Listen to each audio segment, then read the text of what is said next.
ever. I have made mental calls, psych calls on the same age kids, suicides and suicide attempts, all children, college and under.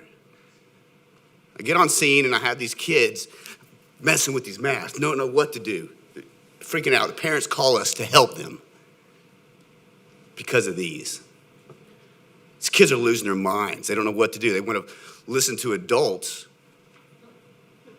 The adults in the classroom, most of them, don't want to make them do this because they need to see them and talk to them and have emotional feelings with them and enjoy class, not stare it through a mask.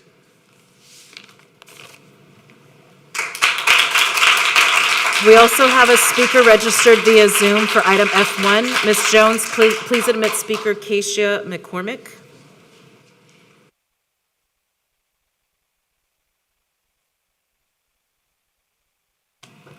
Ms. McCormick, please mute all your extra devices, cut on your camera, and you may begin. Can you hear me? Yes. You may begin. Okay, 2 years into the pandemic, we should make for school. The mitigation at the initial heightened state of emergency. We now have updated data and studies that still do not provide evidence for this intervention. It's naive to not acknowledge there are significant downsides of mandated masks. In younger children, there are significant issues related to language acquisition, pronunciation, reading, otherwise known as learning. And then there are very clear and social measurable side effects in the older teens. The superintendent sent out an email yesterday saying he was removing contact tracing, but keeping the mask mandate because, quote, our mitigation efforts have kept HISD's positivity rate amongst the lowest in the state, unquote. Do you know who is lower? Pasadena ISD. Their positivity rate is 5%. Houston ISD is 6%. Pasadena ISD has had masks optional since August 2021. This is our direct neighbor. Also, why are we mandating masks 2 years later on kids when the risk of mortality is 0.00001% based on the CDC statistics as of this morning? 940 deaths of kids aged 0 to 18 have died that were also tested positive for COVID, not caused by, out of 78 million American children. But in the last 2 years, suicide in teens has significantly increased during the pandemic due to restrictions. Suspected suicide attempts were up 22% in the summer of 2020 for adolescents, and they've continued to increase with the COVID restrictions in place. Actually, they were 39% higher just this past winter of 2021 than the corresponding period in 2020.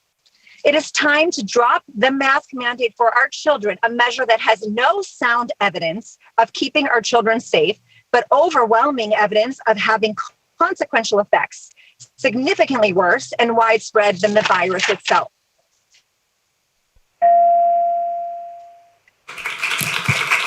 Our next item held for registered speakers is I-5, authority to contract with Lineberger, Gogan, Blair, and Sampson LLP for delinquent tax collection services.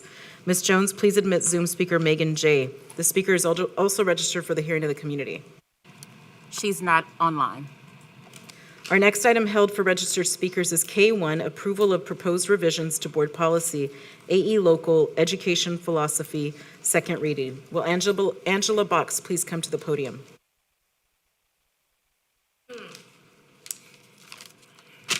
Pretend I'm Stacey Abrams, who's a walking comorbidity, because she doesn't have to wear a mask in a school setting. My name is Angela Box, and I'm a former HISD teacher. History is being written right now, and you are on the losing side of it. You won't stop masking children and staff because you've been instructed not to. Because the minute you do is the minute the lies and the evil you have pushed for 2 years collapses. But don't worry, we are here. We are here to let you know that we will not waver until you're all exposed as the corrupt, vengeful, spiteful, petty tyrants you have always been. You do not care about children. You do not care about staff. You are holding them hostage out of spite and politics. There is not one study, not one, that proves your little face diaper does anything except kill socialization, creativity, and impede breathing, learning, and brain function.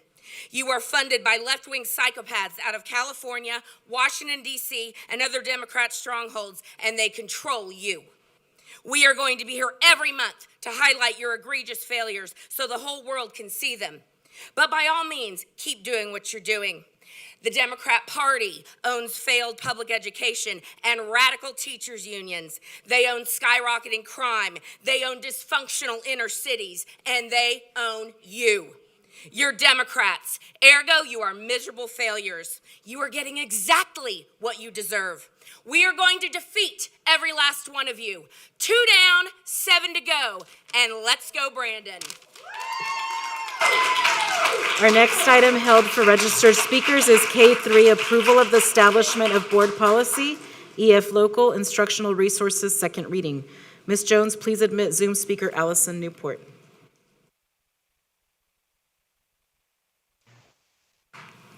Ms. Newport, please mute your devices and cut on your camera, and you may begin. Thank you. Recently, my children's school, Sinclair Elementary, missed out on a really cool demonstration with an award-winning illustrator and author. Parents with concerns were offered accommodations, and yet pressure and threats from an inflammatory social media group made it impossible for our school leadership to move forward. These types of events are happening in our district, and they distract from education time and encourage unnecessary self-censorship. It's well known that HISD libraries and library personnel are already in short supply. Central administration must do more to protect campus staff from social media threats and supported so that they can follow this well-formed instructional materials policy that's being deliberated tonight. I respect parents' rights to make decisions about content their children are exposed to. This policy is well-formed and protects parents' rights to shield their children from said content while also ensuring that my children continue to have access to diverse literature. These outcomes are not mutually exclusive. If the policy is followed, everyone can win. I encourage trustees to familiarize yourself with the instructional materials policies and use your influence to encourage parents and the broader community to lean on the established process to address their concerns. Your support is really needed to ensure our campuses can effectively navigate these types of conflicts. Thank you. Our next item held for registered speakers is K5, approval of proposed deletion of board policy EGA local, curriculum development, innovative and magnet programs, second reading. Will Sean Rushing please come to the podium? Our next item held for registered speakers is L1, debt management activity report. Ms. Jones, please admit Zoom speaker David Height. Mr. Height is also registered for item L2. Mr. Hyde, please mute any extra devices and cut on your camera. You may begin.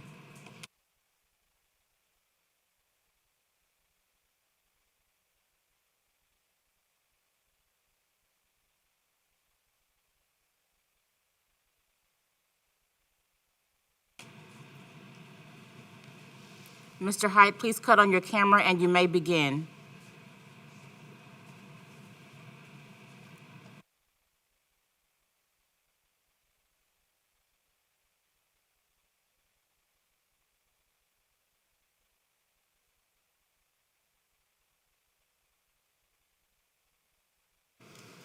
This concludes our hearing of registered speakers for agenda items. We are now ready to consider our first discussion and report item, A2, acceptance of update on the district's strategic plan. With no objections from my colleagues, we are going to postpone this discussion till next week since we will have much more robust conversation around the strategic plan at our workshop that will be held next Thursday at 9 a.m. We will now consider our next discussion and report item, A3, acceptance of board monitoring update, presentation of Constraint 1, progress measure 3. Superintendent House, we are ready for your update. Colleagues, please hold your questions until the presentation is complete. Thank you, Madam President. I'd like to provide the podium to Dr. Allison Madney. Thank you. Good evening, trustees. Thank you, President Cruz. We're here this evening to discuss Constraint 1, Progress Measure 3. And as a reminder, Constraint 1, as outlined in AE Local, states that the superintendent will not allow the district to operate without a system to recruit or employ strong teachers who meet the needs of students needing the most support. The progress measure we're going to be discussing this evening is progress measure 1.3, which states the gap in retention rates of newly recruited teachers between identified campuses and other HISD campuses will decrease 6 percentage points from 20% during the 1920 school year to 14% during the 23-24 school year. Those 25 identified campuses outlined here are in your packet, page 26, in the third page of the report, just as a reminder of which campuses those are. So in looking at our data from the previous years, moving into 21-22, we are looking at our retention for identified campuses. That's our blue line. So those are those 25 campuses that were originally identified as having historically the highest rates of loss of first-year teachers after year one. The purple line is all of our other campuses. The green line is the gap that we see between the two. And then the red line is that target that we've set in order to get to that 14 by 23-24. So you can see here that we met this constraint for this year.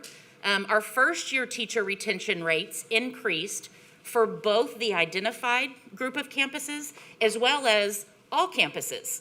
As a reminder, this is just looking at teachers that were in their first year, the year prior, moving into their second year. Did we retain that specific population of staff? So our gap went from the target of 20, target of 18 for this year, but we're at 9, which is our gap between those two populations. So not only did the gap go down, but both increased, which is what we want to see for both sets of the data.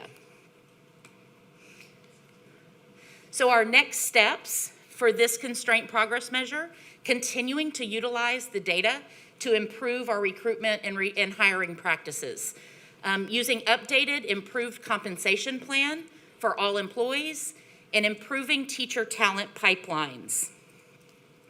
We're also looking at some of the strategies include, for example, on those identified campuses, having a lower recruiter to number of campuses ratio so that those recruiters can really provide that targeted support for those 25 campuses. And that concludes the data component for this constraint progress measure. We are now ready, thank you, Dr. Matney. We are now ready for comments or questions from trustees. For each item of discussion, we will do 2 rounds of 2 minutes each. If an additional round is desired, that can be done with a motion, second, and board vote. Trustee Dygard. Thank you. As I say every month, this is always my favorite part of the meeting because it's focused on the core work of the board. You know, how are our children doing? How are we doing within these guardrails as well? So I couldn't help but to notice this constraint progress measure was created a year ago, and we have already not only met but exceeded the target. We've not only exceeded the target for last year and this year, but we've exceeded the target, the 5-year target, right? So my first question is, what contributed to the rapid success in not only meeting but exceeding the target so rapidly? Dr. Matney. Yes, and we also have Mr. Jeremy Grant Skinner. He and I have collaborated on some of these responses, knowing that some of these questions would come up. So if it's all right, Superintendent House? Absolutely. Okay, thank you. Thanks for the question. The first thing is when we look at this, we see some links to some specific things that were done. Dr. Matney referred to one where from a staffing assignment standpoint from the talent office, there are teams where we have reduced the ratios of the talent office staff members to campuses to provide additional support to this group of campuses, and then sometimes some other campuses that have similar similarly higher levels of attrition or tougher time recruiting. We have specifically focused on these schools right now this year for additional staff appreciation activities. So every month we're identifying staff in these schools and like schools for additional appreciation activities. And then we have existing stipends for recruitment and retention.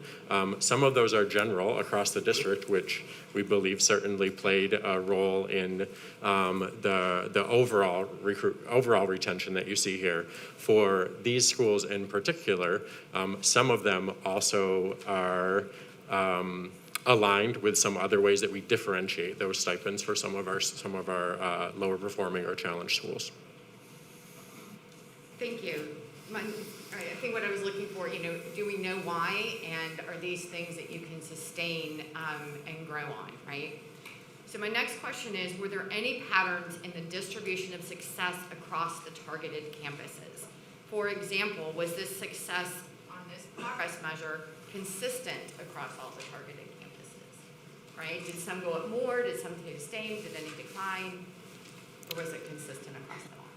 Dr. Madney. So One thing I will say before Dr. Madney moves on in reference to this particular progress measure is on the 17th.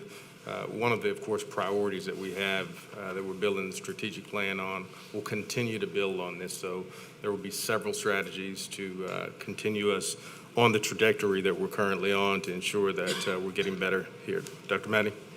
So I don't have that here this evening, but after each main meeting, y'all get the by-campus breakdowns for the previous two presentations, so that'll be included there. So really what my question is have you all done the analysis of, are there schools that did better, are there schools that didn't do as well, or was it consistent in your analysis of this?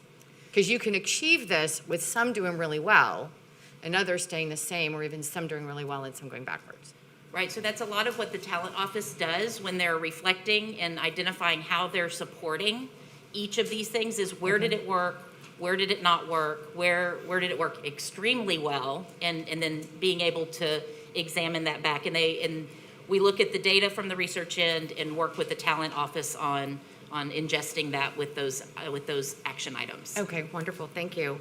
And then for targeted campuses where retention increased, what impact did that have on student performance on those campuses? So we have not looked at that specifically, looking at the specific, what we will want to see is not just overall, but specific those teachers that were retained and looking from year to year. Of course, we only have 1 year of data. We don't have the year that they were first year teachers because that was 1920. But in looking at ongoing, that's one of the things we want to do is not just we retained them, but did it pay off with student outcomes as well? Okay, and you're actually looking at it with more specificity than I asked, so I appreciate that. And are there any campuses not on the targeted list or even on the targeted list that saw a decline in retention, or did everybody go up? I do not have that right here in my notes. Okay. Next question, were there any board actions that were taken that supported the achievement of this success, or were they all administrative actions? Like, is there something that you came to us and then was put in place that if we undid would make it harder for you to do this? We'd be glad to go back and take a close look at what that alignment is and provide the insight on that effect. Okay. And then additionally, is there anything that has happened, you've got the success, is there anything that any board actions that have been taken that could jeopardize this in the future?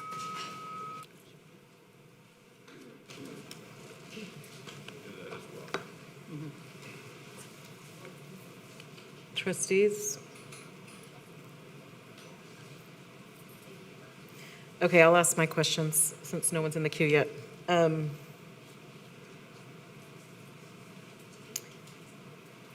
So is there any correlation, like this is campus retention rates of newly recruited teachers and the constraint, do you mind going back to the slide where the constraint is, please? No, sorry, the actual constraint. Do we have it in this? not the progress measure. There we go. Yeah, so the superintendent will not allow the district to operate without a system to recruit, employ strong teachers. So I'm just curious, now that we've met this progress measure, is there a correlation between newly recruited and highly effective teachers? I guess it's a philosophical question. Is there a correlation between newly recruited teachers? This is what we're measuring with the constraint progress measure, and highly effective teachers. Or Grant Skinner. So I'll answer just from the metric standpoint. That's a little difficult to answer because, of course, first-year teachers, we don't have that history. It's kind of what we talked about with the other two progress measures. But as they go into their second year, we can kind of look at how they improved from year 1 to year 2, and hopefully moving along that continuum. Okay, thank you. And were there, I mean, it doesn't sound like you've done an analysis yet, but just based on what you know, were there schools that didn't benefit as much from this constraint, the meeting the target? Do you know from your end? I mean, Dr. Matney said we'll look at the campus by campus. What I can say to the earlier question and this one is, I don't believe the retention of first-year teachers went up in every single one of these schools. But also, the average that you see in meeting the target is not the result of some extreme outliers. Most of them have improved. Okay. Thank you. And since we've not just met, but exceeded the target, I would expect for you to bring us a new constraint progress measure? No? No, so I was prepared for that. I knew that would come up. Dr. Matney? So I know. So this it's a new crop of first-year teachers every year. So even though some of the action items we saw success with, next year's data, it's not going to be the same treatment group. It's going to be a whole new group of first-year teachers that even though we would jump to that, yay, we're already there, let's raise it even higher or lower, as the case may be here, because it's a new group every year, we have to continue to refine and continue that process every year. Okay, and I do remember having that conversation before. So I know it's not part of the constraint progress measure, but are you then tracking like the second and third year, right? Because if we're just, as a board, focused on this one, yeah, just wondering about that. So we haven't for this purpose, but I know that the talent office has many more plans beyond just this one purpose of this report. Thank you. Trustee Hernandez? Thank you. I'm glad to see that we are meeting our expectations, and thank you for the explanation about the next group of teachers, because I was going to ask something similar. So we know that there are teachers who did leave. Do you have any data on why they left? We collected exit survey data. I don't have that here today, but we can certainly provide a response to any specific questions you have. Okay, thank you. Just making sure that some data is being collected on that. So how might changes show up in the future since this is working so well? Grant Skinner. I'm sorry, I couldn't hear the question. Changes in what we're doing? Are we going to stay exactly the same, or are there any changes that might show up in the future? Sure. I think, again, we're excited to share a lot about what's to come with a more comprehensive strategic plan focused on talent. I will say some of the ways that we've decreased this gap working with this particular set of schools are things that we will continue and expand. And we also know that even as we've made good progress here, locally and nationally, we hear and see data suggesting that it's a precarious time for teachers and including especially newer teachers. And so it will be important for us to continue to really put a special focus on talent, and we're excited to talk more about that next week. Are there any challenges that you see coming forth that the board may be able to help you with? Mr. Grant Skinner. Sure. I think broadly speaking, we hear across many organizations about things like a great resignation. We have heard a lot of what might happen in school districts across the country. I will say here in HISD and in other places, we actually have not seen significant increases in the number of teachers or other staff leaving, and yet the threat of that is there as we are all living through a pandemic and the after effects of it. So I would just say there's a broad unknown of just how many staff members could choose to leave in the future. And again, we have plans to address that by making sure that we're doing everything we can on the recruitment and retention front. And I know that we'll need some support from you to implement some of those things. Awesome, thank you.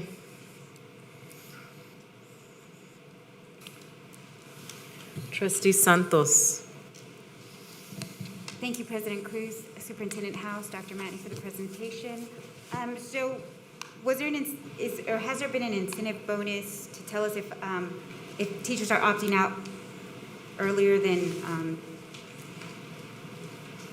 the release date? A current incentive bonus? So that way we can better plan for next year, how many teachers were leaving?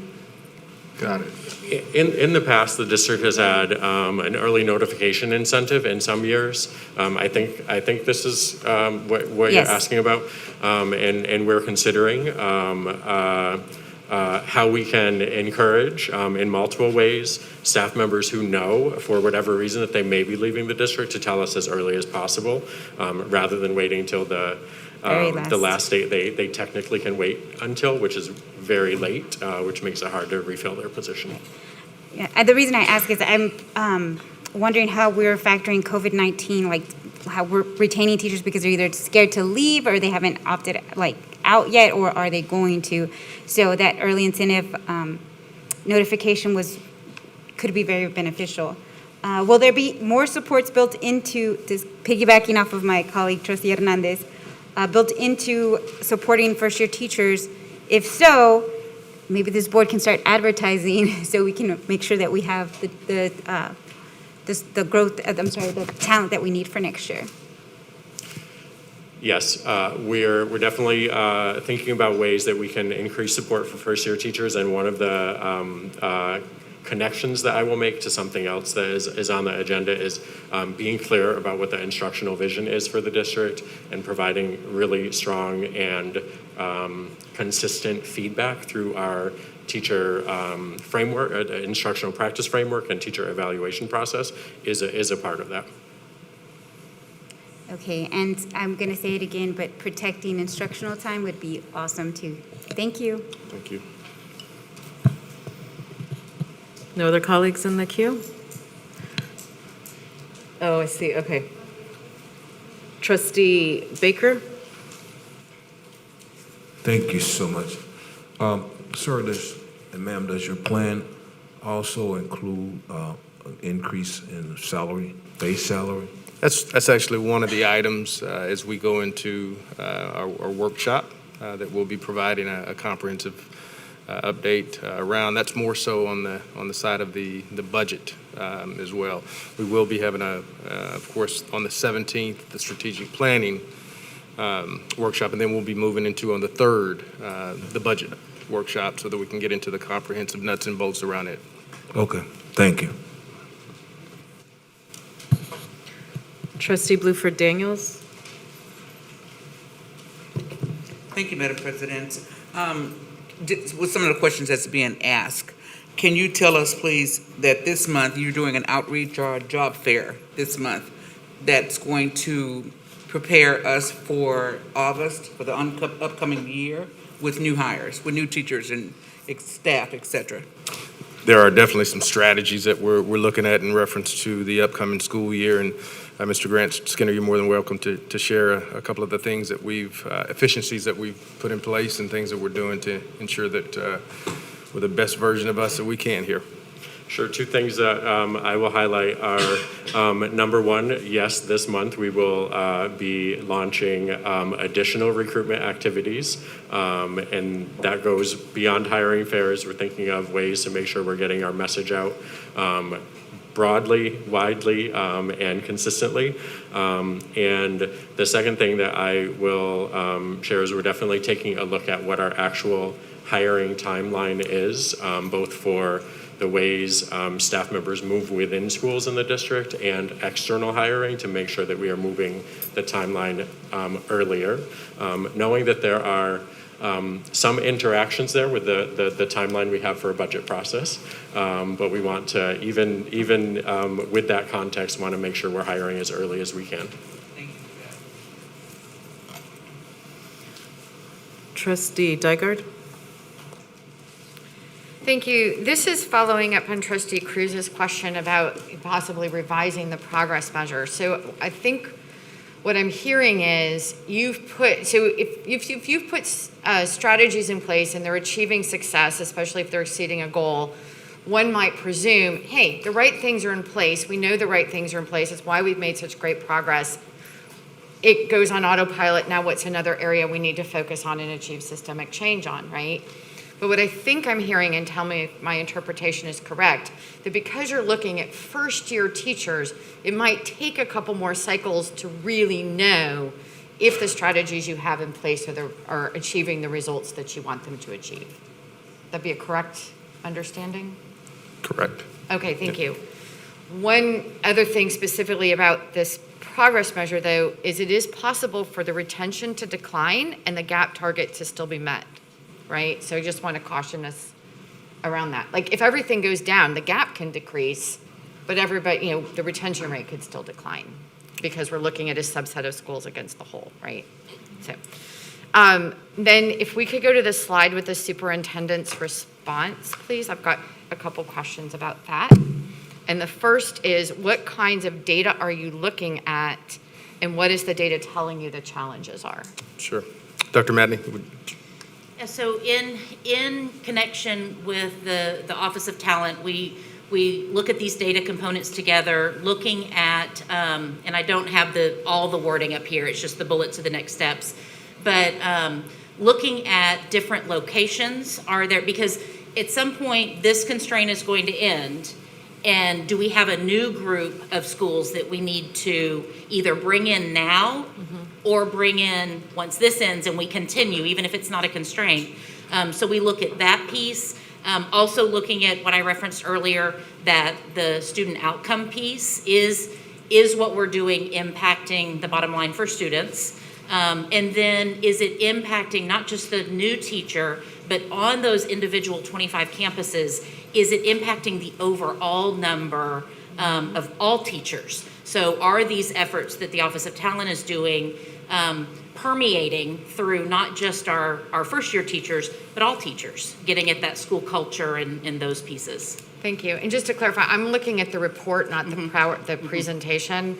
So my next question isn't here. One of the strategies is hiring teachers earlier and faster. And I'm curious, I'm just trying to understand what that meant. Sure. Earlier and faster, I talked a little bit about earlier. Part of that is just about the timeline, like when you actually start offering contracts to teachers for the upcoming year. The faster part is about like our internal efficiencies. How are we making sure that from the time that a hiring manager says, I'd like to hire this person, to the time, make sure that it is then fast to the point where the person is actually in our system, onboarded, ready to go. And this is a point that we're focused on after getting feedback from the Urban Schools Human Capital Academy, which did a diagnostic assessment for us last year in part of our strategic planning process that really highlighted the importance of shrinking that time. I think I'm trying to understand how that relates to the retention of teachers, because if you're retaining them, they're already here. So how is hiring earlier and faster correlated to retention? Yeah, the response there is highlighting really that there's a need for a broader recruitment and retention comprehensive plan. Okay. And I would say these things do connect, because when a school is getting late hires or having vacancies, that absolutely has an impact on the retention of staff who are there already. Okay, I appreciate that. Thank you. Trustee Hernandez.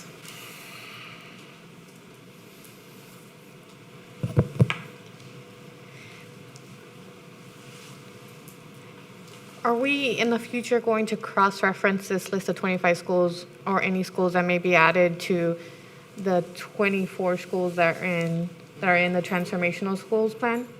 Are we going to cross-reference Cross-reference. the transformation schools with? With this list of 25 schools or any that we may add or rotate in here? I think- So that we see, I think the idea is to take a look at any of our highs and lows in the data to ensure that we find the trends, know exactly what it is that we need to improve, where the successes are, try to duplicate those successes. So the data is extremely important in everything that we do, whether it's our transformation cohort or not. It's very important to look at all aspects of all of our schools across the district. so the answer is yes? Yes. Thank you. That's all. So to follow up on Trustee Dygard's point she made about, the gap can be getting smaller and that tricky part, like what do you have in place to keep from, I guess, kind of falling into that trap? Mr. Grant Skinner? Sure. I mean, I think that to the point of the question, Dr. Matney, when she shared this, she highlighted that the gap has closed as both have increased. I mean, I think that our reports to you are a check on that. If we are coming in saying, look, we met the goal because both went down, but the gap is better, that, our conversation here would be different. Yeah, okay. I appreciate that. And then in terms of, I know that for this constraint progress measure, the focus are these specific schools. Are there best practices that you're seeing that can then be replicated throughout the district? Yes, I would say that the number one of these is about the intensity of support. I mentioned that how we have provided additional support in multiple ways, in part by,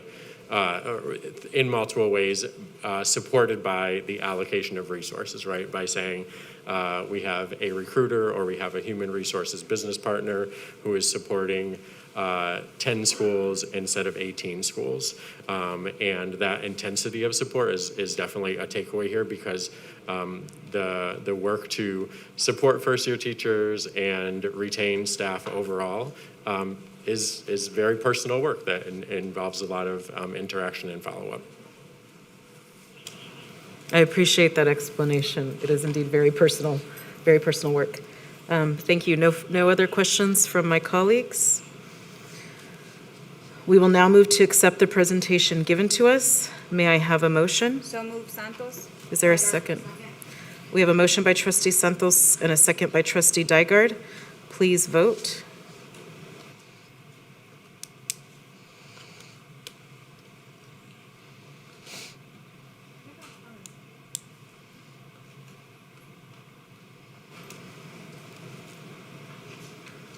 Nine in favor, 0 against, 0 abstentions. We are now ready to consider the superintendent's agenda items. For the record, let it be reflected that agenda items A2, A3, and F1 have new attachments. B2 and its attachment have been revised. The attachment to I1 has been revised. K1 has revised. And new attachments in K2 through K8 and their attachments are new. Board policy requires trustees to excuse themselves and abstain from all discussion and votes pertaining to contracts that might involve a conflict of interest. As defined in board policy BBFA local, a conflict of interest is any circumstance that could cast doubt on a trustee's ability to act with total objectivity with regard to the district's interests. We will now consider items held for abstention and/or discussion. Each month, all action items begin on the consent agenda. If a trustee would like an item held from consent, they need to notify Sylvia Trin by 8 a.m. on the Monday prior to the voting meeting.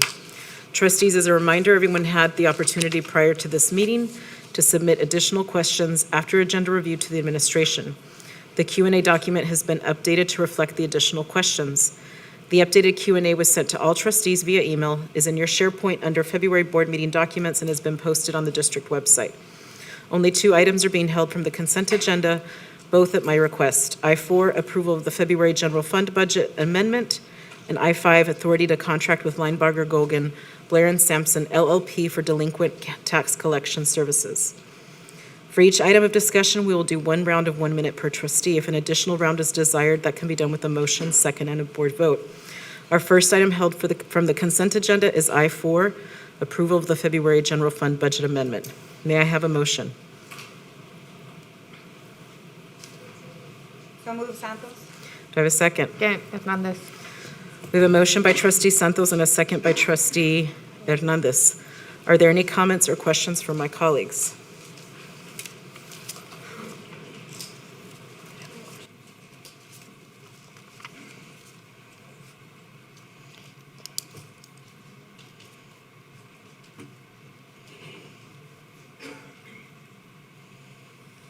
Trustee Santos. Thank you, President Cruz, Superintendent House. I was very concerned with I-4, and I know that there was clarification around the Q&A, so just wanted to put that out there. Would it be possible, Superintendent House, to have a, kind of like Trustee Dygard was saying, an explanation on when we have budget amendments on why stuff is shifting from one function to another, maybe beforehand, so we don't have as many questions? We can definitely make that change. Awesome. Thank you so much.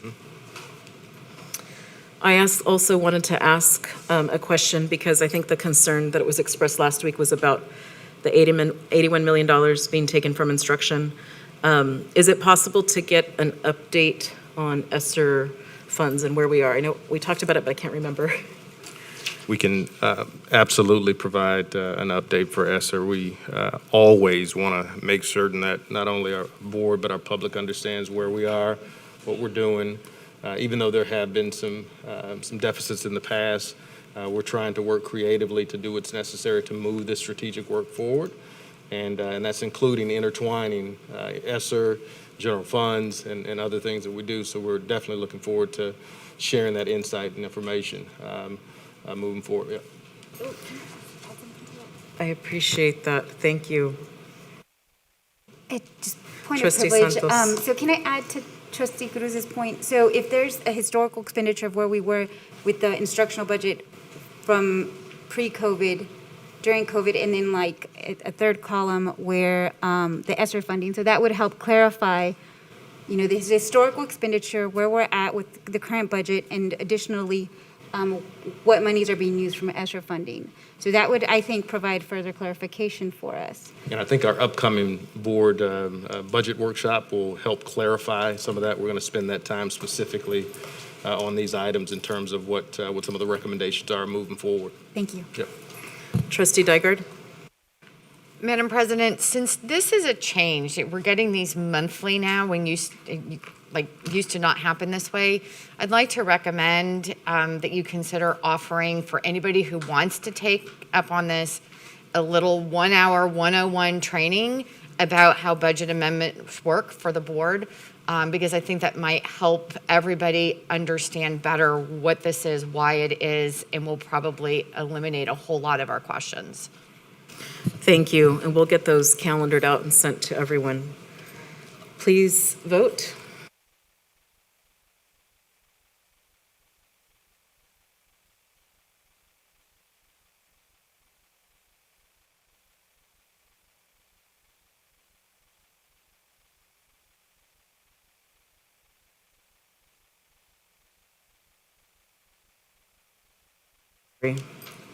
Our last item held for the consent agenda is I-5, authority to contract with Linebarger, Gogan, Blair, and Sampson LLP for delinquent tax collection services. Without objection from my colleagues, I am pulling I-5 from consent because it must be considered separately due to legal requirements. I wish to make clear and state for the record that the board is not only approving the contract, but also the findings made in the attachment supporting the item, findings which are required by statute. May I have a motion? So move, Santos. Do I have a second? Hernandez. We have a motion by Trustee Santos and a second by Trustee Hernandez. Are there any comments or questions from my colleagues? Please vote.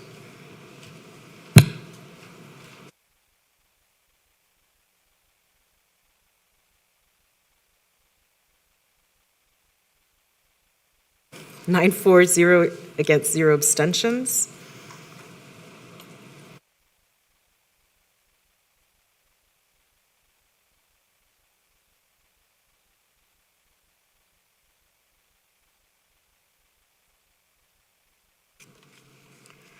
Yes, I would like to move that we remove item K8 from the consent agenda to modify wording. So moved. Second. Second, Bluefer Daniels. We have a motion by Dr. Allen with a second by Trustee Bluford Daniels. Is there any discussion?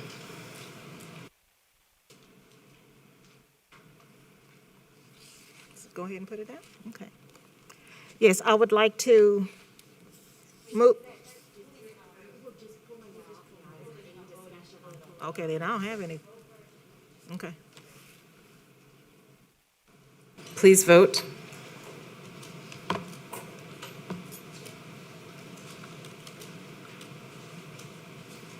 Nine, 4, 0 against, 0 abstentions. Now we will consider. And now you're going to consider item K8, and so you'll take Okay. a motion and a second to bring it before the board. So now we will consider motion K8. Is there a motion and a second? Yeah, she's not going to make her amendment now. We just need a straight motion and a second. We have a motion by Trustee Santos and a second by Trustee Bluford Daniels. Open it up for Is there any discussion? This is item K8.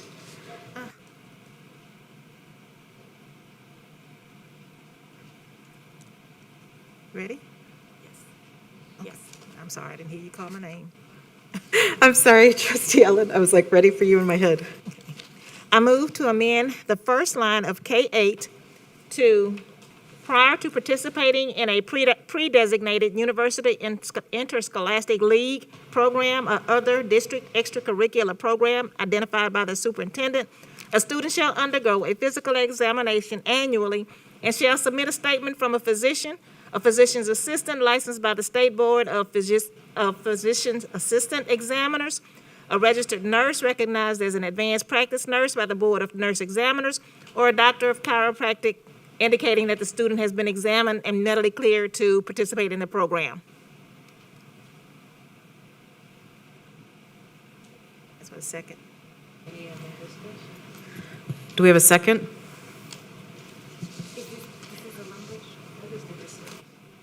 Yeah, that's new second. Do we first. have If they this a second. language has this been sent to us? It was sent by Sylvia. Where? I think the only change, if I'm correct, Dr. Allen, is adding the word pre-designated. Everything else is the same. So in your item K8, I'm sorry, my microphone is on. Can you not hear it? I'm sorry. I apologize to the public as well. The only difference I heard than what's in your pre-printed packet material is in the first sentence. It previously said prior to participating in a designated UIL program or other district extracurricular program. Now it's saying pre-designated, so adding pre-designated instead of designated. Is that correct, Dr. Allen? Yes, it was sent in the Q&A, sent from Sylvia Tran on, yesterday? Yesterday. It just changed one word.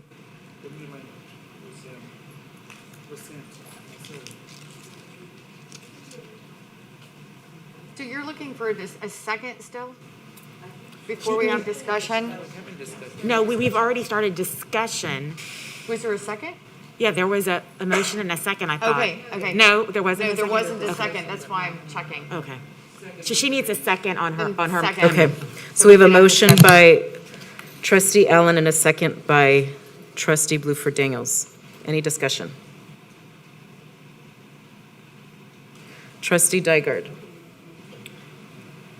Thank you. Since it wasn't pulled from consent, I didn't look at the Q&A document. So thank you for clarifying. So I'm hearing the only thing, Trustee Allen, that you're asking to be changed is pre-designate, so it's the only change. Okay, so two questions to that. One, for legal, because these are the things being brought to us by TASB, does this stay within the statutory requirements? Sorry. Answering quite a few text messages. Could you repeat your question, please? Does this proposed amendment stay within statutory requirements? I don't think this proposed amendment affects statutory requirements Okay. one way or another. Okay, and my second question is for the administration does this stay within the spirit of what you were bringing to us and what you're trying to accomplish? I'll let Dr. Sean Bird, our Chief Academic Officer, come up and share some insight. This was an item that falls within his purview and shop. So it does. We've actually been in practice having students in marching band get physicals for the past several years. So this is just so that, because it was a little vague when it just said UIL, that could be like, number since they don't need physical examination. But it's just to clarify what activities would. So it is in the spirit of what we're trying to do. Great, thank you. I appreciate it. Trustee Santos? Please vote. So we're voting on the amendment to K8, correct? That's what we're doing first. Okay. That's correct. Please vote.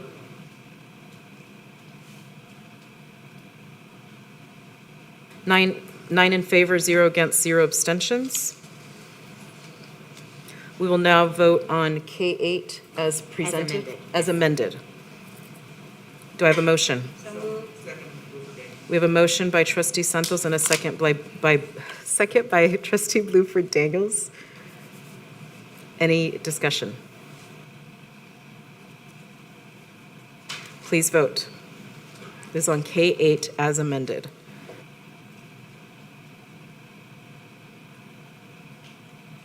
Nine in favor, 0 against, 0 abstentions.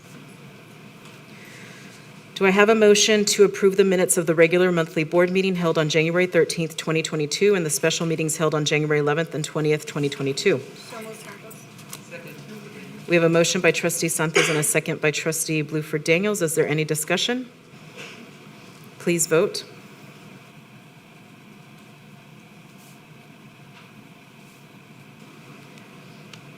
Nine for, 0 against, 0 abstentions.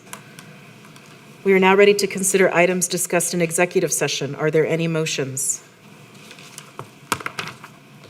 Yes. Stop talking.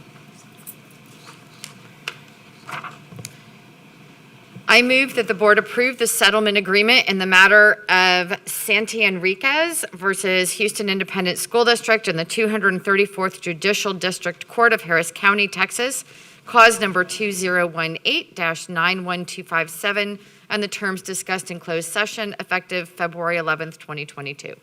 May I have a second?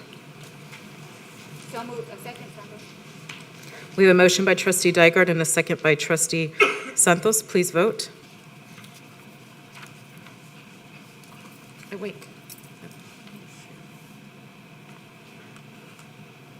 6 for, 2 against, 0 abstentions. I'm sorry. 6 for, 3 against, 0 abstentions. Are there any? Yes, I move that the board approve a finding of no good cause for educators to resign or abandon employment contracts without district consent under sections 21.105C, 21.160C, or 21.210C of the Texas Education Code as discussed in closed session, and authorize the superintendent or his designee to submit a written complaint to SBEC to impose sanctions as discussed in closed session effective February 11th, 2022. We have a motion by Trustee Dygard and a second by Trustee Santos. Please vote.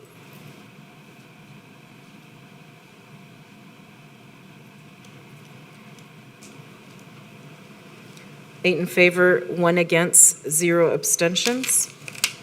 I move that the board approve the resignation and full and final release agreement with Carlotta Brown, former Madison High School principal, on the terms discussed in closed session effective February 11th, 2022. Is there a second? We have a motion by Trustee Dygard and a second by Trustee Bluford Daniels. Please vote.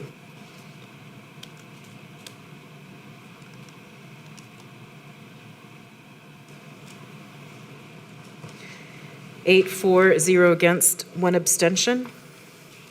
I move that the board approve closed session personnel agenda item 26 as discussed in closed session effective February 11th, 2022.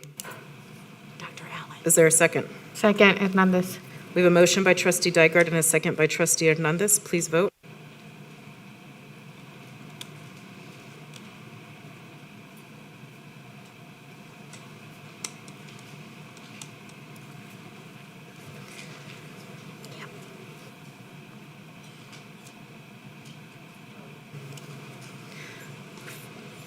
Five in favor, 4 against, 0 abstentions. Are there any other motions? Yep. I move that the board approve the balance of the closed session personnel agenda, including specifically that the board approve proposed terminations of continuing term and probationary contracts, approve end-of-term terminations of probationary contracts, that the board approve proposed non-renewals of term contracts, that the board approve issuance of fourth-year probationary contracts, and that the board authorizes superintendent or his designee to provide notice of same, that the board approve separation and release agreements, that the board approve withdrawals of contract recommendations, and that the board approve issuance of final orders on contract terminations and non-renewals as discussed in closed session effective February 11th, 2022. Do I have a second? We have a motion by trustee Dygard and a second by trustee Bluford Daniels. Please vote.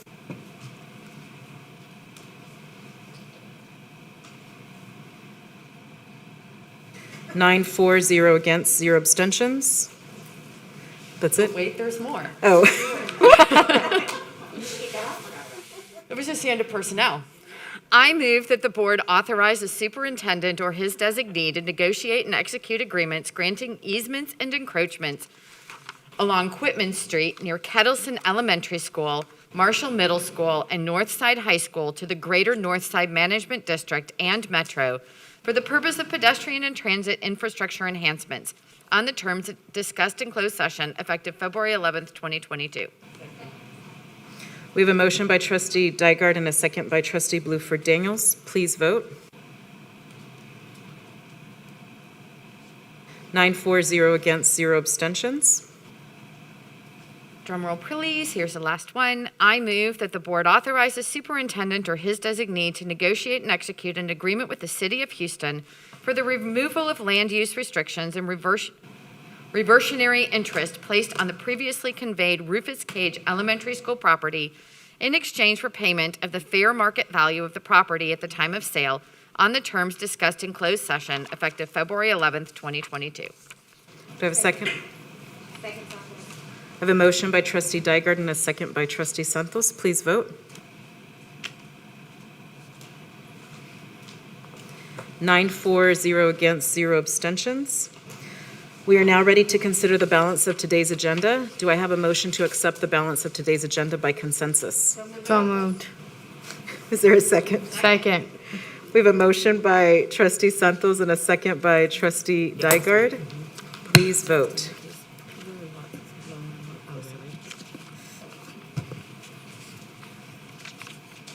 Nine, 4, 0 against, 0 abstentions.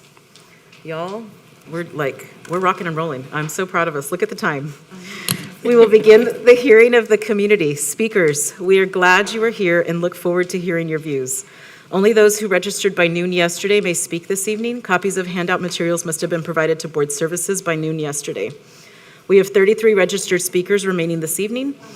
Speakers are limited to 1 minute each. We never do that. I'd like to remind speakers that when addressing the board, please stay on topic and refrain from naming individuals, especially students, as they are protected under the Family Education Rights and Privacy Act. However, naming your own child is permissible in the course of stating your concern. The board encourages and welcomes comments and input from our community, but we cannot respond to or deliberate on any subject that is not included on the posted agenda. That is, the board cannot deliberate or respond directly to a speaker in this format. Yes, when there's a lot of speakers, per our board policy. I would like to remind everyone to please adhere to the district's mask mandate. If you are not wearing a mask, you will be asked to leave the premises. Please remember that you are signed up to speak via Zoom. We must see you live with your camera on as you speak. For those Zoom speakers, we will maintain decorum. Please remember that if you are signed up to speak via Zoom, we must see you live with your camera on as you speak. For those Zoom speakers who are watching the meeting live on another device, be sure to mute the meeting audio when it is your time to speak to avoid audio interference. Turn on your camera and begin speaking. We will begin with those appearing live in our auditorium. Would May Blondell please come to the podium? Oh, sorry. Mark Troiani. May Blondell, if you can come up after, and then Jackie Gill. Call my name? Mark Troiani? Yes, right here.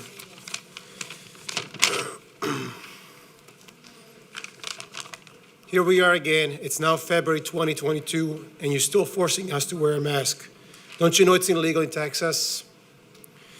When are you going to stop telling people how to live, and more importantly, how to think? For far too long, you kept my kids from breathing fresh air. More importantly, you practically took over my role as a father, claiming to know what is best for my kids. This is the only country on earth where our rights come from God, not the government. According to you, we are not subjects of the government like any other country, in the name of the greater collective good that you get to choose. Congratulations, you canceled 1776, and worse, you canceled God. There's no point for me to be here. I have no powers or recourse. You took them all, along with my money. I'm here to tell the people we need legislation to keep the money with the kids, not the school district. Know what is best for our kids. Thank you. May Blondell, followed by Jackie Gill.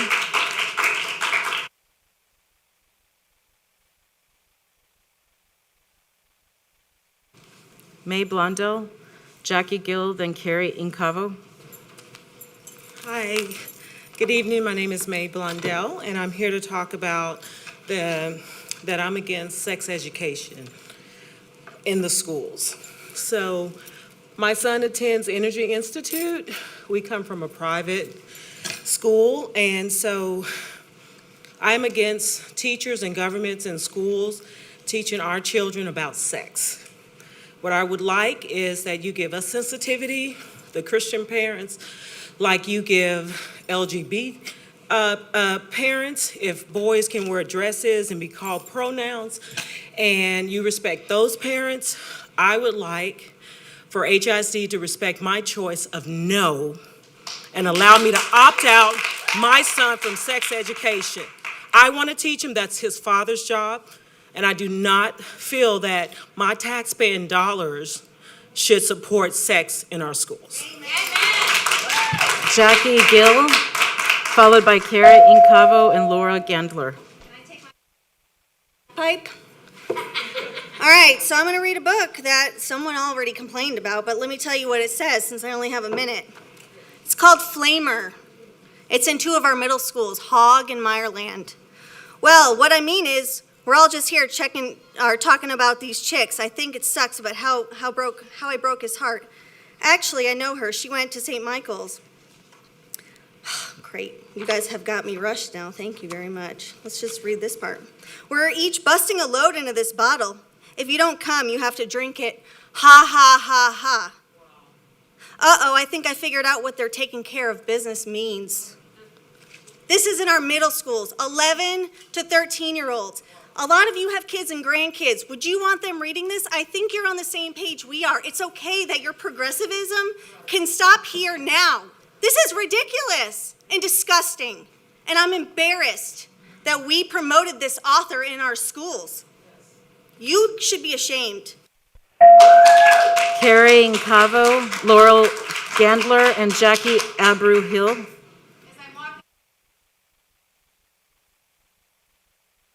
a point of studying and adhering to your 2-minute limit, and now you've changed that. That's crap. Yep, absolutely. At board meetings, you hide behind some ridiculous protocol that enables you to avoid answering direct questions. And you all hide behind the email system, never responding, at least not to me. For too long, you've ignored us. We're the taxpayers. You're accountable to us, and you work for us. Real leaders foster communication and find win-win solutions to problems. Your mask mandate has divided the community, and you've created winners and losers. It sickens me. If schools were mask optional, then entire schools could exercise choice, and no longer would there be winners and losers, there would be deciders. Failed leadership during the pandemic has led to Thank you, Laura Gandler, Jackie Abreu-Hill, Elise Medre.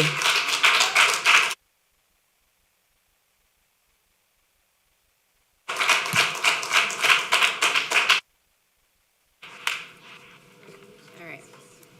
Okay. Hello. My name is Laura Gandler. I'm an active parent volunteer and fundraiser for my child's elementary school. I also work full-time in a STEM career. Over the past few weeks, news sources, doctors, and parents on all sides of the political spectrum have come out against mask mandates with a plea to return normalcy to children. A recent USA Today article stated that an urgent return to normal school without mandatory masking is critical for our kids' health and well-being. It is time to shift our focus away from masks and onto the face behind them. And what is happening behind the mask at HISD? In 2021, 32% of third graders could read at grade level, down from 42% in 2019. This month, children in Katy ISD have an opportunity to attend father-daughter dances, an activity my daughter has been longing to go to for 2 years. Why do children and parents in surrounding districts get to go back to normal, healthy interactions while HISD is still hiding behind their masks in fear? Why are HISD children being denied a normal childhood? In fact, 94% of school districts in Texas do not have a mask mandate. Thank you, Elise Medre, Stephanie McGill, Lauren Druby.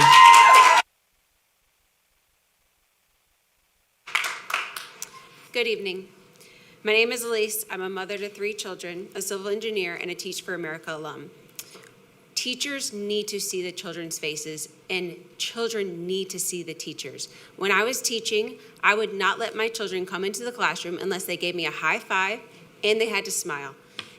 They had bad days often, but they always started on a positive note because they were smiling. At the end of my first year, I had a student write me a note. She said that she had been suffering from depression because of things going on at home, but that my class, that simple, quick smile that they no longer can share, kept her from doing things that would have taken her away from this earth. What are we doing? What metric are we waiting for? Ms. Stygard, I have emailed you or my husband 25 times.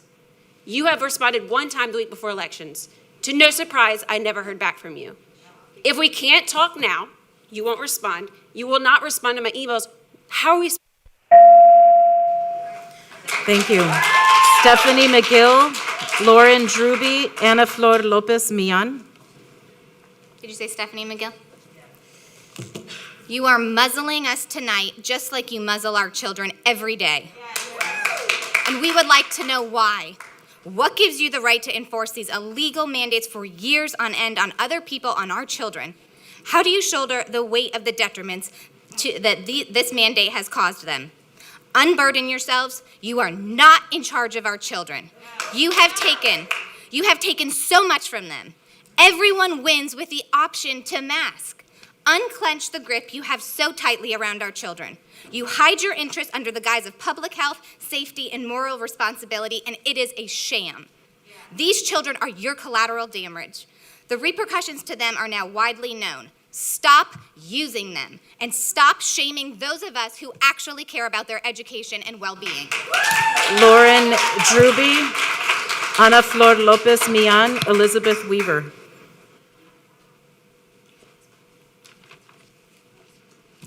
You are standing on the wrong side of history. And every single day you hold to this flawed masking policy, you are robbing our children of more precious time. Your policies are promoting a widening of the education gap between the top and bottom students. You are driving anxiety, depression, learning loss, speech and reading delays, lower test scores, and hindering social development. When I last spoke in October, Elizabeth Santos questioned the content of my character and pointed out it was sad that we weren't taking others' feelings into account. We are 2 years into this pandemic. It is time for facts over feelings. It is you that lack character and backbone. To be able to readily see the data before you and continue down this path of the destruction of these children's futures is shameful. Bari Wise, former writer at the New York Times, says it best when she refers to masking children as a moral crime, and you all are guilty of that crime. Follow the science, unmask our kids, HISD walkout, February 18th. Ana Flor Lopez Millan, Elizabeth Weaver, Brett Guillory. Elizabeth Weaver.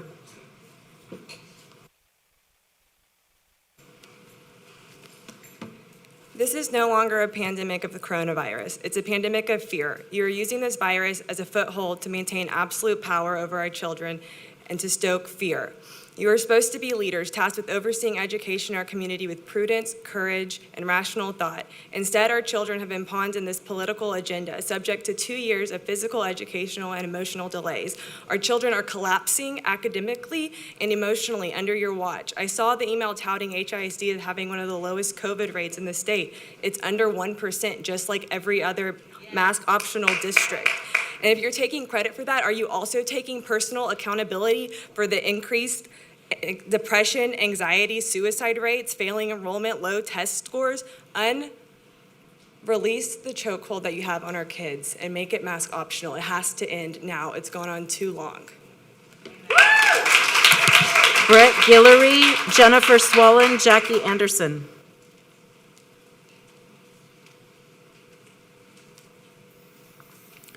Governor Greg Abbott on May 18, 2021 issued an executive order prohibiting government entities in Texas, including counties, cities, school district, public health authorities, or government officials from requiring and mandating a face mask.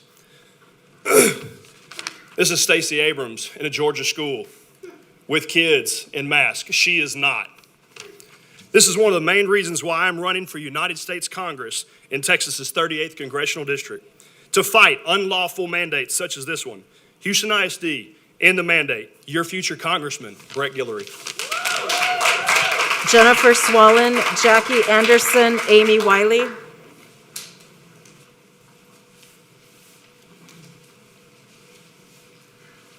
Good evening, trustees. I am Jackie Anderson, president of the Houston Federation of Teachers. I stand here representing some 6,000, nearly 6,000 teachers in HISD. I stand in support of the mask mandate. We applaud your sensitivity to our communities, our staff, and students. Our teachers do not want to teach in fear of catching COVID in the workplace from unmasked students who are not yet eligible for the vaccine. The social and emotional ills they have are because they don't want to get COVID and take it home to their relatives. I have not heard from one teacher who called for an end to the mask mandate. Quite the contrary. The teachers that I talk to are for the mask mandate. By the way, I understand why my teachers are walking out. The apple doesn't fall far from the tree. Keeps your failures from Amy Wiley, Elizabeth Kilgore, Daniel Santos. Amy Wiley, Elizabeth Kilgore, Daniel Santos.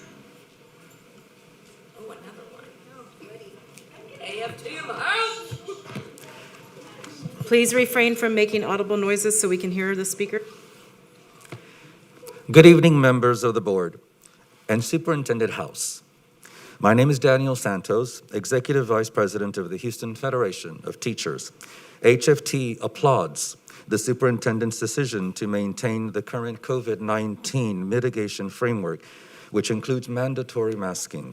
Now, more than ever, responsible leaders should continue to inform their decisions regarding COVID-19 based upon science and data instead of politics and hysteria. A supermajority of parents stand with our school leaders who prioritize science-based mitigation efforts. In fact, a survey commissioned by the American Federation of Teachers in December showed that 83% of parents are satisfied with the efforts made by schools to keep students and staff safe. The research is conclusive. Mask mandates work. We need to continue to follow the science and not ignorance. Thank you. What science? Please refrain from making audible noises in the audience in response to speakers. I'm Ana Flor. I think you skipped me. You called me. I was in the Yes, overflow. we called your name several times. I was in the overflow Go ahead. room. So I just want to talk today against the mask mandates. I think everything has been said. You have to put the kids' welfare and health before anything else. If teachers have a problem, have them mask themselves. Kids are not at risk. It's time to end this. I may have a strong Spanish accent, but I'm a researcher. I have a bachelor's in chemistry, another one in food science, a master in molecular biology, a PhD in biochemistry. It's time to end this. I know science. I have devoted my life to science, and I know this is not right. Karina Quesada Leon, Bernardo Obando, Kent Bayat-Oglu. Can't remember the last time I've had to wear one of these, but thank you for reminding me of that. My name is Elizabeth Kilgore, and there's not a day that goes by that I take for granted. That my husband and I are both in an industry where we can, for right now, homeschool our child. We pulled our child out of HISD because of this madness with the mask mandate. She's in 5th grade, she's brilliant, she's creative, and I live and breathe to protect that. I know that I speak on behalf of everyone in this room who feels that way about their child, including each of you. My heart is racing. We pulled her out of HISD. It's one of the best decisions we've ever made. I'm here on behalf of the community that I live in, that I believe in. I'm a native Texan. I'm a proud Houstonian. And y'all, this is embarrassing. This is embarrassing. Look at the districts around us. Look at the states around us, the countries, the continents. Pay attention. We have a voice, and y'all need to listen. That is what you are in your position to do, is to listen to what we have. Unmask our children. Karina Quesada Leon, followed by Bernardo Obando, followed by Kent Bayat-Oglu.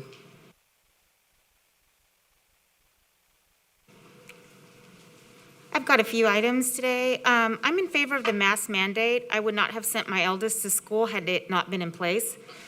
As has been seen by countless surveys, support for masks fall along racial lines, with white parents being more likely to be in opposition. Although majority of all parents support masks. Based on the demographics of this district, please don't let a minuscule subset of the population bully you into reversing this mandate prematurely. As far as agenda I-5A, remember trustees, if you have taken campaign contributions from Linebarger or its employees, you need to abstain from this vote. Also, as far as why is the district being so secretive about the STAR field test? Parents have a right to know in a timely fashion if their children will be given this assessment and when it will be administered. Transparency helps build trust, so don't miss out on this opportunity. Thank you. Bernardo Obando, Kent Bayat-Oglu, and Caroline Welter. Laura Lim.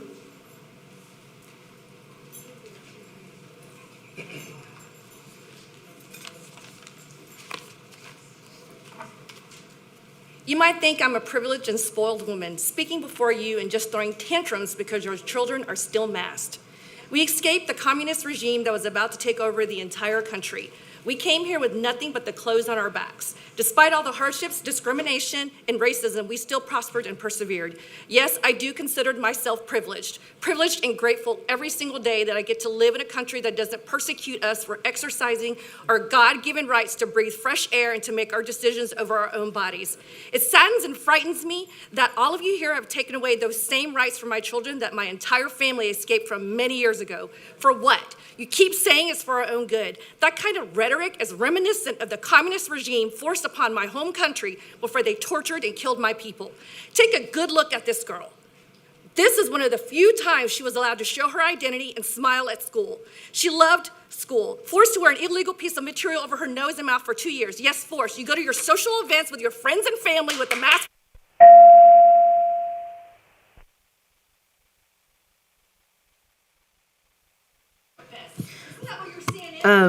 Caroline Welcher. Lacey Ackley, thank you. Thank you. Where's the relevant data? Let the mask be gone.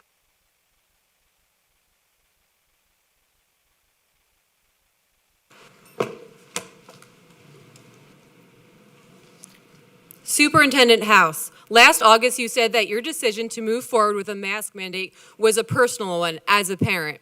Yet you took that decision away from all of us parents. You have given yourself the sole authority and power to force small children that aren't your own to engage in a behavior that makes them uncomfortable, against their will, and without parental consent. I do not consent. You are not a doctor. You have never met my children, yet you feel that you are the best person to make medical decisions for them. That fact alone discredits you. Who do you think you are? You completely disregard the law. You don't care about kids. You care about control and the people pulling your puppet strings. If any of this is untrue, you would remove the mask mandate tonight. My guess is that won't happen. So I have decided to file a claim against your surety bond. And I will fight until my children are given back their right to go to school unmasked or punishment. Thank you. Lacey Ackley, and then the gentleman here.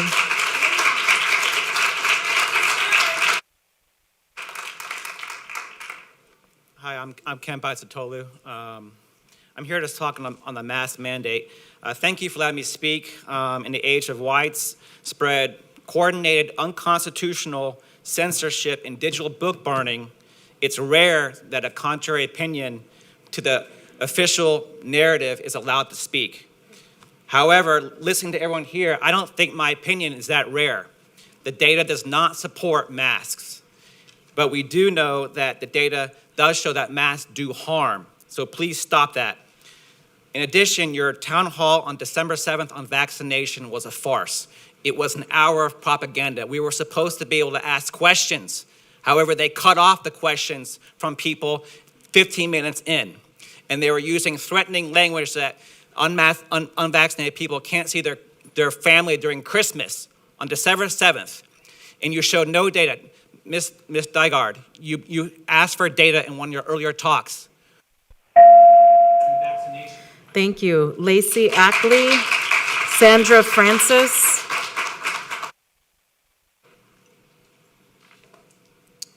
I wrote to my principal to ask if anyone took the time to look up Flamer prior to promoting it. To date, he has flat out refused to answer my direct question, but told me the information came from HISD Library Services. Our after-school program has been suddenly shut down by the state, which has resulted in an investigation. The program was operating on campus without a permit since August. 3 kids broke bones. 1 was not initially reported. This is more than any other school in their program. In addition, they have repeatedly been out of ratio compliance. Unknowingly to our principal and administrators, a vendor was unlawfully operating daily for almost 6 months, resulting in serious injuries, serious student injuries. A porno book was on promotional materials, but here we are spending ample amounts of time ensuring everyone is safely masked. Who is being held accountable for this severe negligence? Houston, we have a problem, and it's coming from the very top. Sandra Francis, James Wilmore, Brittany Francis. Sandra Francis, James Wilmore.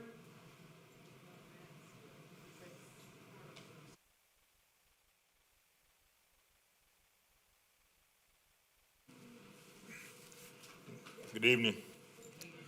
Okay, I'm here. I'm speaking on behalf of a lot of police officers with your police department that aren't able to open their mouths about what's going on. From my understanding, HISD has 0 tolerance for workplace bullying and sexual harassment, correct? Am I correct on this? Yes? Okay. I'm trying to figure out how is it that these officers are not allowed to do their job. We have people on the command staff that will falsify government documents. I mean, I had to file my appeal with the state, with the commissioner's court, with TEA behind my being fired for an accident that I never had, okay?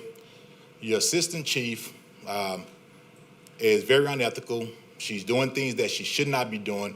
I have all the documentation, and when I had my hearing here back in November, nobody here.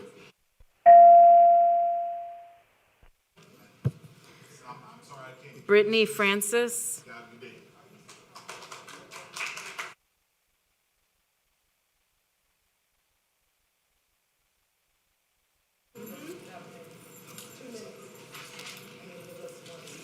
Okay, I had this whole thing prepared. I'm nervous. Excuse me. Okay, I'm here as a teacher that loves my job. I teach for HISD. Good evening. My name is Brittany Francis, and I'm a high school teacher at Jack Yates High School in the historic Third Ward community. I teach senior English. Our school has the International Baccalaureate program, and we had our first cohort last year, and I was excited to be part of that with the first cohort teaching them. I'm a Civic Voices Fellow with Leadership ISD, and I'm in my second year in HISD. I'm learning everything about what it takes to be an effective educator and community leader. During the 2021 hybrid learning year, I won Beginning Teacher of the Year. I'm very proud of myself for that. Thank you. It lit a different fire in me. I spent nearly 4 years teaching abroad, and I've gained even more passion and strong work ethic, viewing education on a global scale. I want my students to be seen and heard, and I'm extending an invite.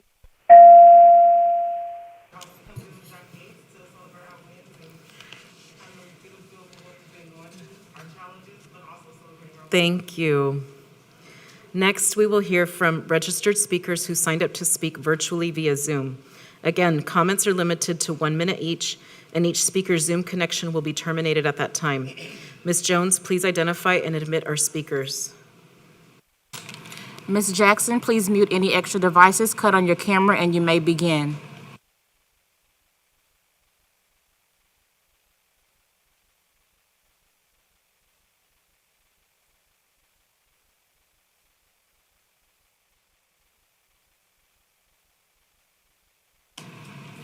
Ms. Jackson, please cut on your camera and you may begin.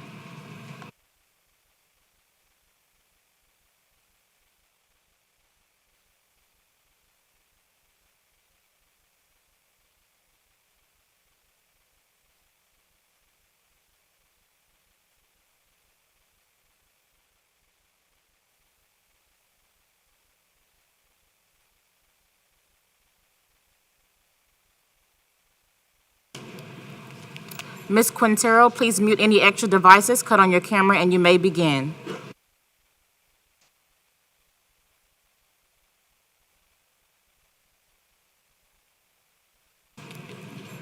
You may begin.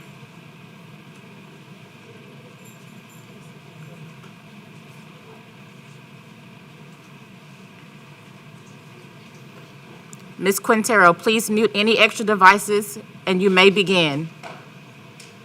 Hello, good evening, everyone. My name is Cristina Quintero, and my children go to Port Houston Elementary. I have a second grader and a first grader that has special needs. Both of my children have been going through this COVID era, just like everyone else's children, but they understand the need for the masks, and I ask you to continue to encourage and enforce the mask mandate. We have lost family members due to COVID, and my children fully understand exactly how dangerous it could be. Although we have worked through it, I work with my daughter and my son. And my thing is, my son that has autism understands the dangers of COVID and understands what are the repercussions. He is considerate enough to wear the mask and let teachers know when he feels uncomfortable. And I feel like that's a parent's need to discuss with their children. It is unsafe, it is dangerous, it is callous and selfish of us to continue to say We don't need masks. We need them. So that is it. Thank you, Ms. Quintero.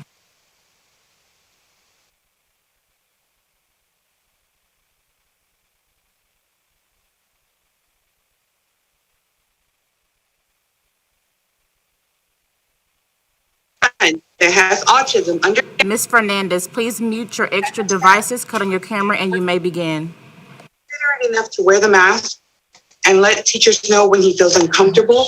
And I feel like that's a parents need to discuss. It is dangerous. Ms. Fernandez, please mute your extra devices, and you may begin. Okay, great, thank you. Let me just, if I have 1 second to move this over. So my name is Maria Fernandez, as was mentioned. Muchísimas gracias a ustedes por el tiempo. Yo soy una madre latina y vengo aquí como una latina que está preocupada. So I am a Hispanic mother who comes here as a Hispanic mother who's very, very concerned. I believe in the masks. I have parents that live with me, and I also know that the statistics show that Black and Latino families are more affected by COVID. I sit here today and I have to thank the board because I appreciate the fact that you're sitting here through comments that are incredibly offensive. People have told you that you are on the wrong side of history. They have told you that you are engaging in moral crimes, and they have told you that these children are collateral damage and that you don't care about them. But that's not the truth. And everyone cites data, but they have yet to show data that proves their point. And what we have seen is that students can persist and exist without masks. If we are concerned, the concern should be about those poor students who don't have. Thank you, Ms. Fernandez.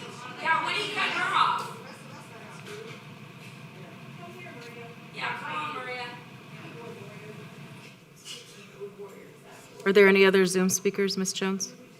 Yes, I'm letting them in now. Hi, Mr. Sigrin. Please mute any extra devices, cut on your camera, and you may begin. We can't hear the speaker, please.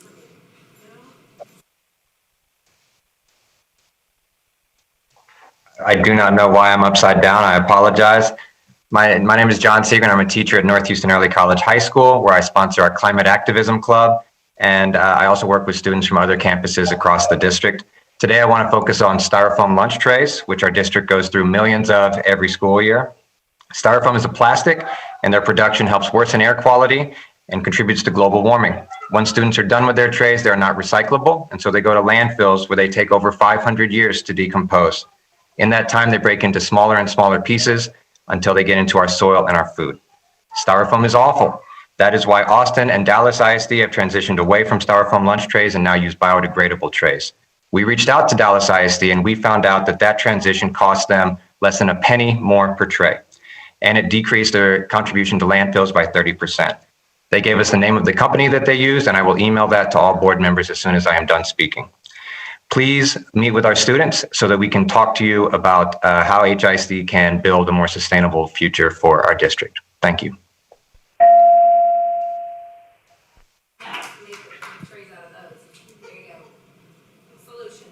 That concludes our speakers on Zoom, President Cruz.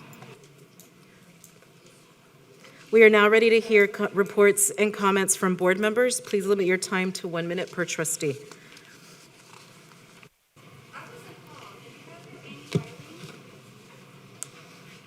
I called all of the names several times. Go ahead.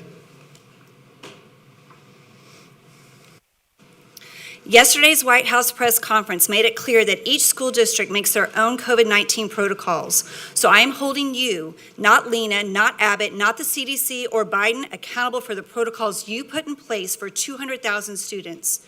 Your announcement yesterday made it clear that as long as no new variant emerges, the board will consider relaxing COVID protocols, including masking. In a Johns Hopkins Medicine article published just last month, Dr. Stuart Ray states that, quote, new variants of the SARS-CoV-2 virus are detected every week. For HISD to hinge their unmasking decision on the basis that no new variant emerges is unreasonable. There is no scientific study proving that masking children in school prevents widespread viral transmission. And even though we boast one of the lowest COVID positivity rates in the state, what does that say about the hundreds of Texas school districts who allow optional masking and their infection and mortality rates are not significantly different from ours? Why do you feel the need to mask my child if they are vaccinated or have acquired immunity through infection when their risk of dying is point?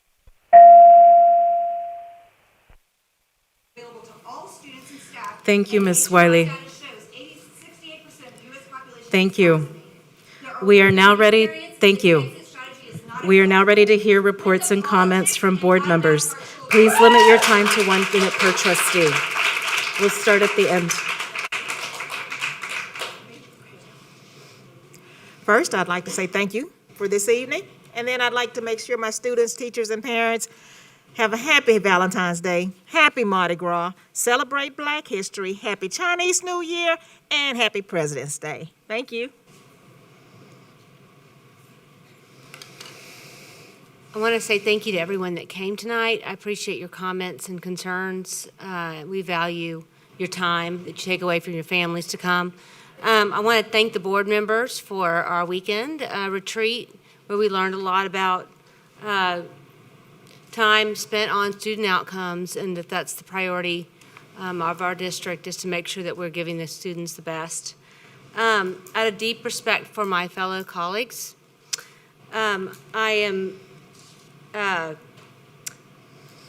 this policy was stated before my time, and I'd like to honor that that was the case, but I would like to make it an open discussion going forward, if possible. So anyway, appreciate your time, and appreciate your time too. Thank you.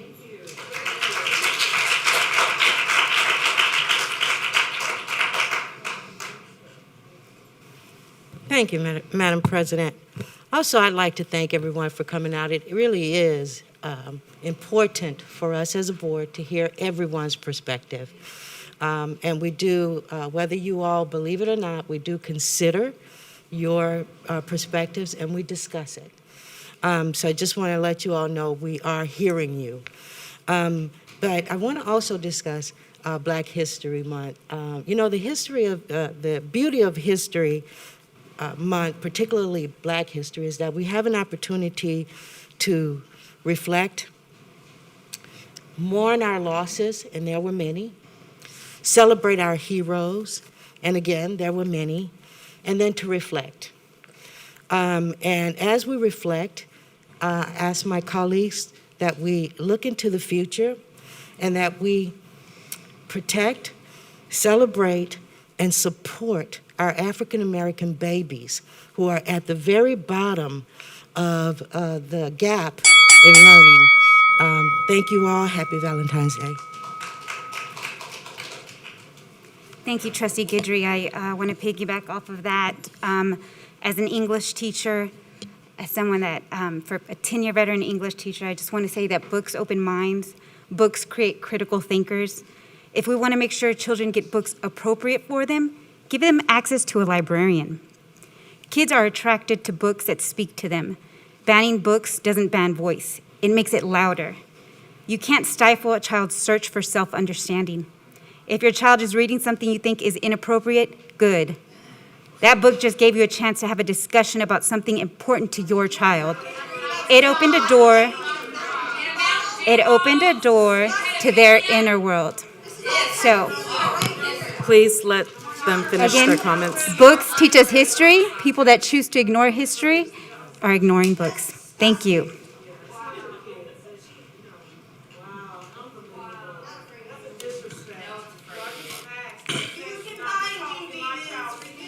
Thank you, Madam President, Mr. Superintendent, and all of you that are here. We are listening. And I'd like to say this Black History Month, I want to acknowledge this and celebrate the following in education. Hattie Mae White, State Rep. Dr. Alma Allen, State Rep. Sinfronia Thompson, Dr. Thaddeus Lott, Ms. Geraldine Smith, out of Scenic Woods, Ms. Jewel Phillips, Ms. Tressie Porter, Ms. Willie J. Calhoun, Coach Jackie Carr, and Coach Frankie Brazos, Prof. Conrad Johnson, Kashmir Thunder Soul, and community support whose shoulders we stand, Congresswoman Sheila Jackson Lee, Honorable Carol Mims Galloway, who was on City Council and was a school board trustee, Maxine Lane Seals, Ms. Beulah Shepherd, Doris Hubbard, my mother, Esther Jean Sheffield Ballard, and of course, the Honorable Congressman Mickey Leland and the first Black Texas female senator, Barbara Jordan, both graduates of the Phyllis Wheatley High School.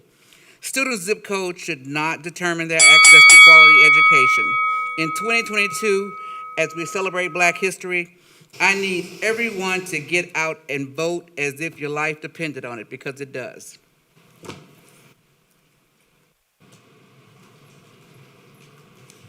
First, thank you to all of our speakers who were here tonight and also over Zoom for sharing your thoughts. I'm going to speak for myself. I read all of the emails. I listen to everything that is said and take it into consideration in the role that I have as a board member. Some of the things that are requested of us if board members are not in the authority of board members, so I send it on to the administration. I want to thank in this Black History Month my colleagues, Trustee Allen, Trustee Guidry, Trustee Bluford Daniels, and Trustee Baker and Superintendent House. I very much appreciate the perspectives that you all bring to the table that I inherently do not have. So thank you for your voices in this process. I appreciate it. And then I also just want to give a shout out to our staff for progress monitoring, because that was a rocking conversation tonight, and thank you very, very much.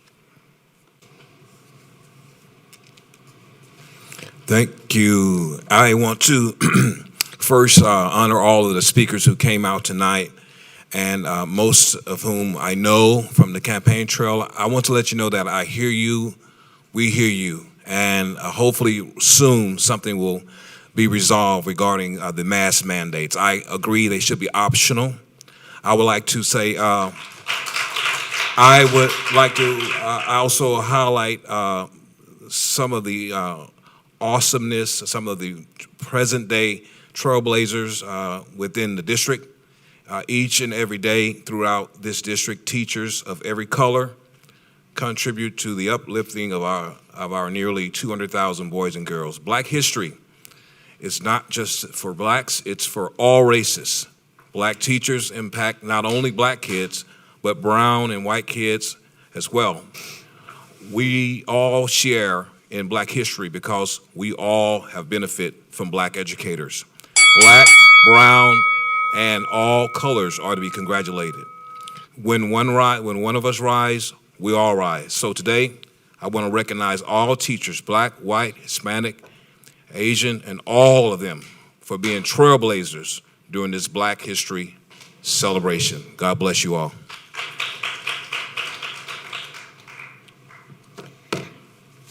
Thank you to my colleagues. We have obviously grown, and happy Black History Month. I just want to say thank you to my colleagues for the commitment that we've made over the last few days to really focus on our students, and I'm really excited to build upon the work that we've been doing and look forward to an amazing year. Mr. Superintendent, do you have any reports for us at this time? Madam President, I do have some comments that I'd like to make. First of all, on top of Black History Month and Valentine's Day, and Mardi Gras, and several other holidays that we are celebrating, I also want to celebrate National Counselors Week as well. As we know, counselors play a vital role in the lives of our students by helping families find solutions to real life problems, and they've been a huge part of us moving forward as a district and as a community. So thank you to our counselors as well. I would like to make some comments in reference to mask mandate. As you all know, earlier this week, we announced updates to our contact tracing protocols as well as COVID-19 dashboard.